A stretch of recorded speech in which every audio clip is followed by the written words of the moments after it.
कहते हैं जिंदा है भुट्टो जिंदा है, जिंदा है भुट्टो जिंदा है, आज भी भुट्टो जिंदा है, कल भी भुट्टो जिंदा था, आज भी भुट्टो जिंदा है, कल भी भुट्टो जिंदा था, आज भी भुट्टो जिंदा है, कल भी भुट्टो जिंदा था, आज भी भुट्टो जिंदा है, कल भी भुट्टो जिंदा था, आज भी भुट्टो जिंदा है, कल भी भुट्टो जिंदा था, आज भी भुट्टो जिंदा है, कल भी भुट्टो जिंदा था। नाराय भुट्टो, जिए भुट्टो, जिए जिए जिए भुट्टो, जिए जिए जिए। अस्सलाम वालेकुम वरहमतुल्लाहि वबरकातुहू। एक नया दिन, एक नया पॉडकास्ट। आज के पॉडकास्ट में मेरे साथ आसिफ भाई शामिल हैं। आज के पॉडकास्ट में हम बात करेंगे, चूँकि दिसंबर का महीना चल रहा है, तो दिसंबर के महीने में कई सारे सानिहात इस मुल्क में रोनुमा हुए हैं, जिसमें 16 दिसंबर एक बहुत बड़ा सानिया था। पहले सकूते ढाका हुआ, फिर APS का सानिया हुआ, फिर कुछ दिन और आगे हम जाते हैं, 27 दिसंबर को एक और सानिया हुआ, जिसमें पाकिस्तान पीपल्स पार्टी की साबका चेयरपर्सन बेनज़ीर भुट्टो साहिबा को शहीद कर दिया गया। वो एक अवामी जलसे से ख़िताब करने के बाद वापस जा रही थी और लियाकत बाग रावलपिंडी में ये मामला हुआ और दहशतगर्द हमले में, जिसमें धमाका भी हुआ और गोलियां भी चली, उसमें बीबी की शहादत वाक़या हो गई।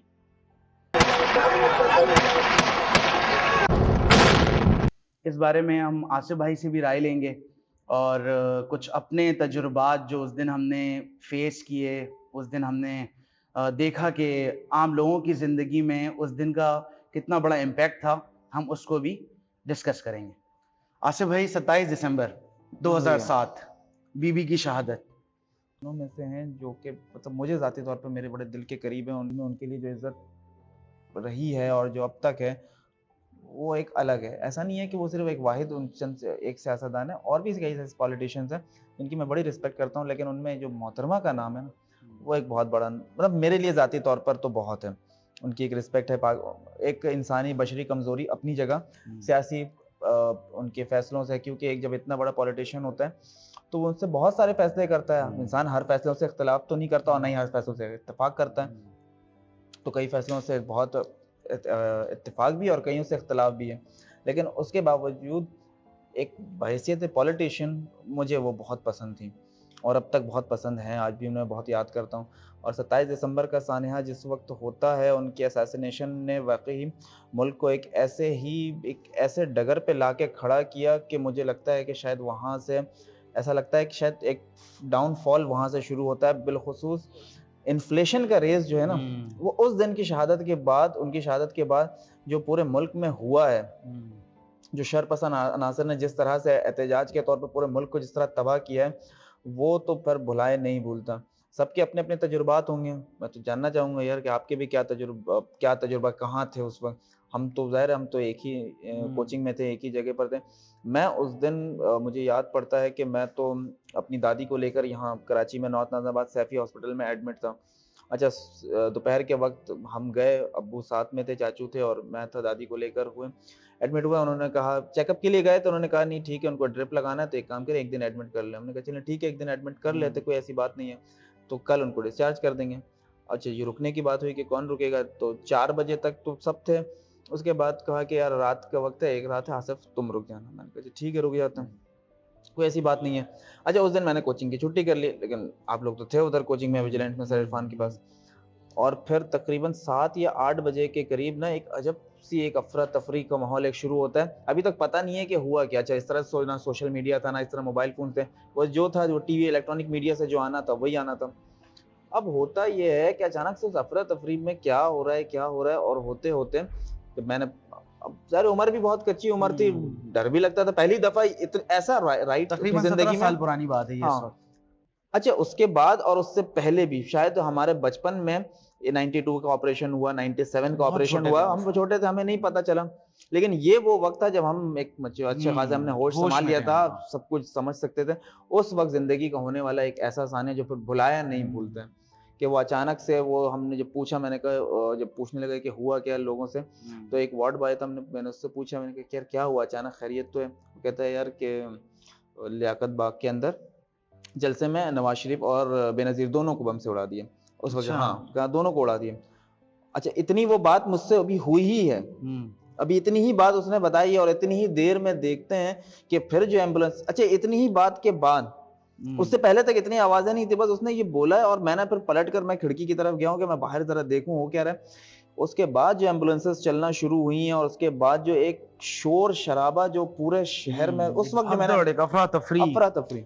अच्छा, मैं नॉर्थ नाज़िमाबाद में हूं और सैफी हॉस्पिटल जो लोग जानते हैं ना, तो सैफी हॉस्पिटल के साथ फिर सामने बहुत डबल रोड है, अब तो वहां बन गया ग्रीन लाइन का पुल, लेकिन उस वक्त वो चुरंगी थी केडीए की, वो तो था नहीं। और वहां से बड़ा क्लियर नजर आता था, इतनी ऊंची इमारतें उस वक्त तक नहीं बनी थी नॉर्थ के अंदर। हाँ ऐसे ही है। तो सैफी के बिल्कुल, अगर मैं सेकंड फ्लोर पर था वो फीमेल वार्ड में, तो वहां से मैं जब देखता हूँ तो जो मंजर था वो तो इंतहा से ज्यादा खौफनाक। फिर मैं भागता हूँ, उनको छोड़ के मैं नीचे आया, मैंने कहा नीचे जरा कांटेक्ट करने की कोशिश करूँ, मोबाइल वोबाइल तो थे नहीं उस जमाने में कि कहीं से कोई पीसी होगा किसी के मोबाइल लेकर। अच्छा, इतने में नीचे आया हूँ तो हॉस्पिटल के सामने जो पार्किंग वाला एरिया है, हॉस्पिटल के अंदर दो दरवाजे हैं सैफी हॉस्पिटल की गेट के, एक है एंटर होने के और एक है एग्जिट के। दोनों दरवाजे सिक्योरिटी गार्ड ने बंद कर दिए थे। अच्छा बंद कर दिए तो हम अंदर लगा चलो ठीक है। इतनी देर में ऐसा सुनते हैं कि लोग जो है वो आकर इस तरह से कि वो दरवाजे को मारना शुरू कर दिया उन्होंने तोड़ तोड़। और वो एक खौफ, जो पहली दफा जो मुझे खौफ जो डर लगा ना, वो उस मौके पे लगा कि मैंने कहा यार लगता है शायद आज मामला आखिरी दिन है, क्योंकि जिस तरह के हालात थे। खैर जैसे तैसे सिक्योरिटी गार्ड वालों ने संभाला, लोगों को गेट को बंद रखा, किसी को अंदर नहीं आने दिया। अच्छा, उस वक्त तक जो मैं समझ पा रहा था कि शायद ये मारने के लिए आ रहे हैं, हमें भी ये लगता था। वो पनाह के लिए आना चाह रहे होंगे। हाँ, नहीं पनाह के लिए नहीं, वो असल में आ रहे थे अंदर भी तोड़ फोड़ करने के लिए। ओहो, वो जो तोड़ रहे थे क्योंकि वो डंडों से मार रहे थे। हाँ, हर चीज तोड़, सब कुछ तो तोड़ा उन्होंने। जो लोग आते, एटीएम वेटीएम कुछ भी तो बचा नहीं है। तो पूरा इंडस मिल धाबी जी का वो जला है, बहुत नुकसान हुआ है। तो अब मुझे पता लगा कि यार वो सिर्फ तोड़ने आ रहे थे, लेकिन उस वक्त जो खौफ था कि यार आ रहे हैं मारने के लिए। मैंने कहा लगता है आज हॉस्पिटल में ही मामला आज आखिरी हो जाएगा, लेकिन खैर सिक्योरिटी गार्ड वालों ने संभाल लिया। उसके बाद वो फिर आगे की तरफ चले गए। और उसके बाद से फिर पूरी रात में ऊपर नीचे करता रहा, ढूंढ रहा हूँ, राब्ता करने की कोशिश की, बड़ी मुश्किल से राब्ता हुआ घर पर। खौफनाक रहा, बहुत इतनी खौफनाक रहा कि हॉस्पिटल के अंदर रात में रुकने तो देते नहीं है। सही है, रात में तो रुकने नहीं देते।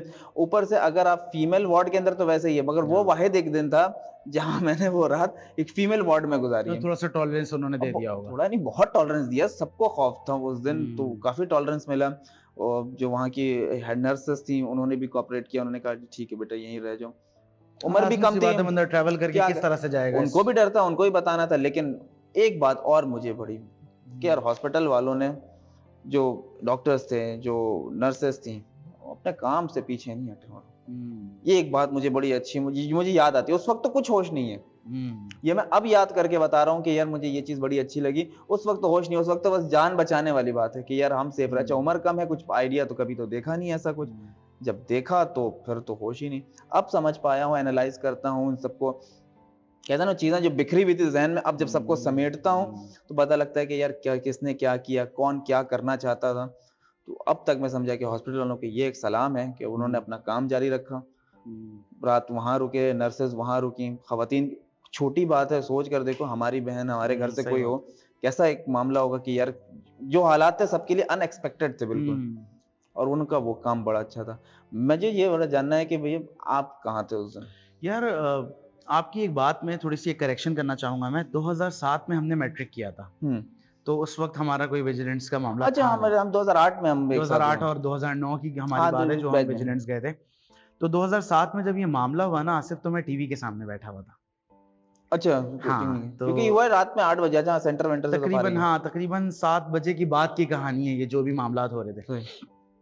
मेरी फैमिली को जाना था शादी में, और उस वक्त लाजमी सी बात है शादी में हम 7 बजे, तो 2007 की बात है वो, तो 12 बजे की तो कोई कहानी होती नहीं थी, वो तो 2 बजे 3 बजे बिल्कुल घर आते थे वो शादी से। अच्छा, ये पीपल्स पार्टी के दौर में हो, और ये मेहरबानी है रहमान मलिक साहब की, जिनको लोग बड़ी गालियां देते हैं, ये उनकी मेहरबानी है कि उन्होंने 12 बजे का टाइम जो है ना फिक्स किया कि 12 बजे से ज्यादा आगे नहीं बढ़ेगा। हाँ खैर, ये भी एक पॉइंट है जो कि आप उनकी झोली में डालें।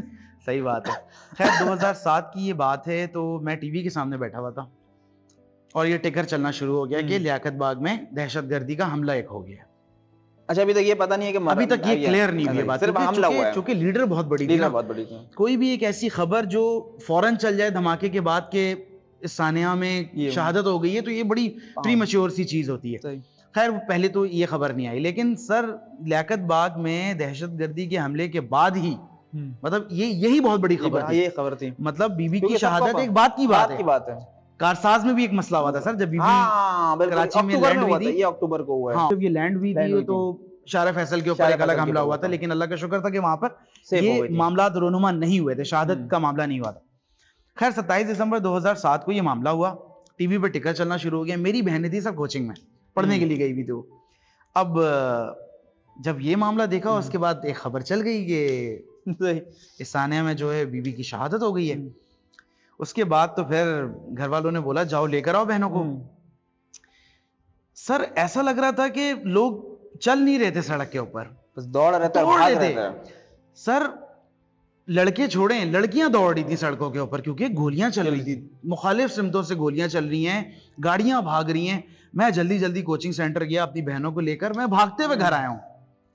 मतलब ये खौफ का समा था कि किसी ने किसी को रोका नहीं, ना कोई किसी से पूछ रहा था, बस हर कोई खुद ये काम कर रहा था अपनी जान बचाने के लिए, अपनी जान बचाने के लिए। बहुत खतरनाक मामला था। खैर अल्लाह ताला ने करम किया, हमारे साथ तो कोई इस तरह का मामला हुआ नहीं, लेकिन चूंकि ये एक बहुत बड़ा सानिया पीपल्स पार्टी के साथ और मुल्क हमारे इस कौम के साथ भी एक बहुत बड़ा सानिया है, क्योंकि बीबी एक बहुत बड़ा नाम थी सियासत में, उनका एक बहुत कलीदी किरदार है। इख्तलाफ आप वाली बात के उनकी सारी बातों से आप इत्तफाक भी नहीं कर सकते, सारी बातों से आप इख्तलाफ भी नहीं कर सकते, ठीक है ना। कमजोरी है, बशरी तकाजा है, सियासतदान तो गलतियां करते हैं, सही और गलत तो चलता रहता है। बस ये तो होगा ना सर, आप डिसीजन लेते हैं, उस डिसीजन आप अच्छा सोच के लेते हैं कभी, और कभी आपसे गलती हो जाती है, लेकिन वो उस डिसीजन की एग्जीक्यूशन के बाद हो सकता है कि बहुत सारे ऐसे मामलात होते हैं जिससे आप जो है ना बच नहीं सकते, तो वो रिटेलिएट तो होता है आपके ऊपर ना। तो खैर वो एक अलग टॉपिक है कि बीबी से क्या मामलात हुए क्या नहीं हुए। तो खैर एक अगर पॉलिटिकल फिगर की बात की जाए तो बीबी का नाम बहुत बड़ा नाम, बहुत बड़ा। और मैं एक पॉइंट ऐड करूंगा कि यहाँ पर सिर्फ पाकिस्तान के लिए एक बहुत बड़ी खबर नहीं थी, ये इंटरनेशनली ये बहुत बड़ी खबर थी, और पूरी दुनिया के न्यूज़ चैनल्स ने इसको बहुत अच्छे से रिपोर्ट किया। लेकिन चूंकि ये सानिया हो चुका था और बाद में बीबी की शहादत भी हो गई, 27 दिसंबर का दिन भी करीब है, तो इस लेवल की, इस पाए की सियासतदान इस खवातीन की तरफ से शायद पाकिस्तान में दोबारा कोई आ नहीं सकी है। बल्कि ये नहीं यार, अगर मैं सही बात बताऊं कि बेनज़ीर मोहतरमा के सियासत में आने के बाद ही इन्होंने ही जो है ना बहुत सी मतलब इनकी वजह से ही बहुत सी खवातीन ने भी समझा कि यार ये भी है, हम ये भी काम कर सकते हैं। ये मोहतरमा के बाद ही हुआ है। मोहतरमा थी जो कि शरीन रहमान साहिबा को लेकर आने वाली, वो खुद थी। उसके बाद फिर बहुत सी खवातीन ने आगे सियासत में, उससे पहले भी थी मगर इतनी प्रोमिनेंट नहीं थी। उसके बाद मोहतरमा के बाद खासतौर पर इनके पहले प्राइम मिनिस्टर जब 1989 में बनी, उसके बाद और इनके सेकंड टेन्योर जो इनका 94 वाला था उसमें, और 2000 के बाद जो है खवातीन ने बहुत ज्यादा एंटर किया है और मोहतरमा ने बहुत सपोर्ट किया उनको। एक बेंचमार्क उन्होंने बना कर गई है। अच्छा, आज सिर्फ 27 दिसंबर 2007 को बीबी के साथ एक सानिया हुआ जिसमें बीबी की शहादत हो गई, लेकिन बीबी की जो अपनी जिंदगी है वो कई सारे सानिहात पर मुश्तमिल है। कोई शक नहीं। वालिद का मामला हुआ, भाई का मामला हुआ, इसके ऊपर थोड़ी सी रोशनी डालो और थोड़ा सा हमें बताओ कि अपनी जिंदगी में उन्होंने किन डिफिकल्टीज को फेस किया है। ये मोहतरमा की पूरी जिंदगी सिवाय उनके अर्ली एजेस के अलावा, जब उनका जो बिल्कुल ही अर्ली एज होगा शुरू के 10 से 15 साल, बस वो उनके काफ़ी अच्छे रहे। उसके बाद से लेकर उनकी शहादत तक उनकी ज़िंदगी तकरीबन समझ लो तरह तरह के हादसात और सानेहात में ही गुजरे हैं। अच्छा, जिस जमाने में पूरी जिंदगी उनकी तकरीबन सानेहा में ही गुजरा है। अंदाजा कर लें कि जब वो बहुत यंग थी, पॉलिटिक्स में भी एंटर नहीं हुई, उसी वक्त जो है ना वालिद को फिर फांसी दे दी गई, शहीद जुल्फिकार अली भुट्टो को, बल्कि एक्स्ट्रा जुडिशियल किलिंग के अंदर, या फिर जिसके ऊपर एक तवील बहस हो सकती है, अब इसके अंदर कंट्रोवर्सी में फिर मजीद जाना। लेकिन बहरहाल वालिद को फांसी के बाद फिर जिला वतनी के बाद फिर लेकिन मूवमेंट भी ऐसा आया जब वो आई 1988 में, तो जिस तरह से फिर कराची में उनका इस्तकबाल हुआ वो भी फिर काबिल तारीफ है। पहली खातून वज़ीर आज़म पाकिस्तान की। उसके बाद उनकी ही वो गवर्नमेंट के अंदर उनके भाई को जो है पुलिस एनकाउंटर के अंदर मारा गया। अच्छा, इस वाक़या को ना 1 मिनट लगेगा मैं थोड़ा-सा एक्सप्लेन करूँ, फिर कभी इस पे तफ़सीली बात कर लेंगे। साथ में प्राइम मिनिस्टर के साथ रहती हैं। वो गाड़ियाँ जो प्रोटोकॉल जो है काफ़िला वो हॉस्पिटल के गेट पर रुकता है और देखने वाले जो उस मंज़र को बताते हैं कि उस गाड़ी के अंदर से जो औरत निकली थी वो उस वक़्त ना तो कोई प्राइम मिनिस्टर थी, ना कुछ और थी, बस वो एक बहन थी। और जिसके भाई को गोली लगी थी कि उनके पैरों में चप्पल नहीं, दुपट्टे का होश नहीं, किसी चीज़ की परवाह नहीं, बस मेरा भाई करते वो हॉस्पिटल के अंदर जो वो दौड़ती हैं। एक तकलीफ होती है कि लोग इस बात को भी तरह-तरह के साथ रूमर्स के साथ जोड़ते हैं ना। मेरा ख्याल है जो खून के रिश्ते होते हैं ना, यहाँ पर जोड़ना ये अच्छा नहीं लगता। इसके ऊपर भी लोग कंट्रोवर्सी करते हैं, बहुत से जो है ना मफरूज़ात इसके ऊपर ही बने कि नहीं ऐसा नहीं था या वैसा नहीं था। मेरा ख्याल है जिस औरत का बाप ना हो, उसके बाद उसका 2 भाइयों में से 1 भाई चला गया और एक आखिरी भाई बचा है, वो उसके लिए वो सब कुछ होता है। सही बात है यार, सही बात है। हालांकि उनकी शादी हो गई थी, मैरिड थी, लेकिन बस वो भाई होता ना, एक खूनी रिश्ता, वो एक ही तो था, वो उस खानदान का वो एक ही तो था। वो जब नहीं रहा ना, तो फिर तो जो होना चाहिए था, शायद वो उस दिन वो वैसे ही थी। सही बात। और उसके बाद से लेके फिर जिला वतनी, फिर उनकी गवर्नमेंट जाती है, फिर वो जिला वतन रहती है, फिर जिला वतन के बाद तकरीबन 8 साल की जिला वतनी के बाद वो फिर 2007 में उनकी वापसी होती है। इसके ऊपर भी बहुत कंट्रोवर्सी, डील या नो डील जो भी था, खैर एक डील के तहत कि हम इस पे हम करेंगे, तभी इस पे बात होगी। लेकिन जब आई तो फिर कराची वालों ने उनका बड़ा पुरतबाक इस्तकबाल किया और बिलखुसूस पाकिस्तान पीपल्स पार्टी ने अपनी पूरी ताकत लगा दी उनके, जिस तरह से उनका इस्तकबाल हुआ। और फिर जिस दिन आती हैं वो इस्तकबाल डिजर्व करती थी। खैर सबसे बेहतरीन जो उनका जो अगर कोई वेलकम है ना, वो 1988 का।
वजह यह है कि उसकी ये वाला जो टाइम था ना इनका 2007 वाला, यहाँ पर थोड़ा सा जो है ना उस वक्त तक वो ग्राफ जो 1988 वाला था ना, लोग कहते हैं कि शायद उससे ज्यादा था, लेकिन मैं समझता हूँ नहीं, उससे ज्यादा, मेरी जाती राय, इख्तलाफ वो कर सकते हैं आप लोग। मेरी राय ये है कि 1988 वाला जो उनका वेलकम था वो 2007 से कहीं ज्यादा बड़ा था। जिस दिन आई उसी दिन एयरपोर्ट से बिलावल हाउस जाते जाते कारसाज में हादसा हसानिया हो गया। अक्टूबर 2007 में ही, अक्टूबर छोड़ के नवंबर जाता है, दिसंबर में तो फिर ये इतना बड़ा सानिया हो जाता है। और उसके फिर जो भी रिपरकशंस थे वो तो फिर हम सब नहीं देखे, क्योंकि वो तो हमारे फिर आंखों के सामने जो कुछ भी हुआ। खैर क्या कर सकते हैं, सही बात। एक चीज जो होनी थी, जो किस्मत का लिखा है वो तो टाल नहीं सकते। शायद हमारे मुल्क को गुजरना ही था इसी राह से, गुजर ये है। चलें आसिफ भाई, इसके साथ इस प्रोग्राम का यहीं पर इख्तिताम करते हैं। आज की हमारी गुफ्तगू थी पाकिस्तान की साबिका प्राइम मिनिस्टर, पाकिस्तान की पहली खातून वज़ीर आज़म के ऊपर, और उनकी ज़िंदगी गमों से इबारत थी। 27 दिसंबर 2007 को उन पे होने वाले हमले के ऊपर उनकी शहादत भी हुई। खैर, उन्होंने अपनी ज़िंदगी में बहुत सारे सानियात देखे हैं। वालिद का गम देखा, अपने एक भाई का गम देखा, अपने दूसरे भाई का गम उस वक्त देखा जब वो इस मुल्क की सिटिंग प्राइम मिनिस्टर भी थी। खैर, जो अपनों का गम होता है वो अपने ही जानते हैं अच्छे तरीके से। लंबी है गम की शाम मगर शाम ही तो है। एक शाम 27 दिसंबर 2007, और उस शाम में बीबी हमसे रुखसत हुई। इसी आखिरी नोट के साथ फ़िक्र आम की इस नशिस्त से हम आपको खुदा हाफिज़ कहते हैं।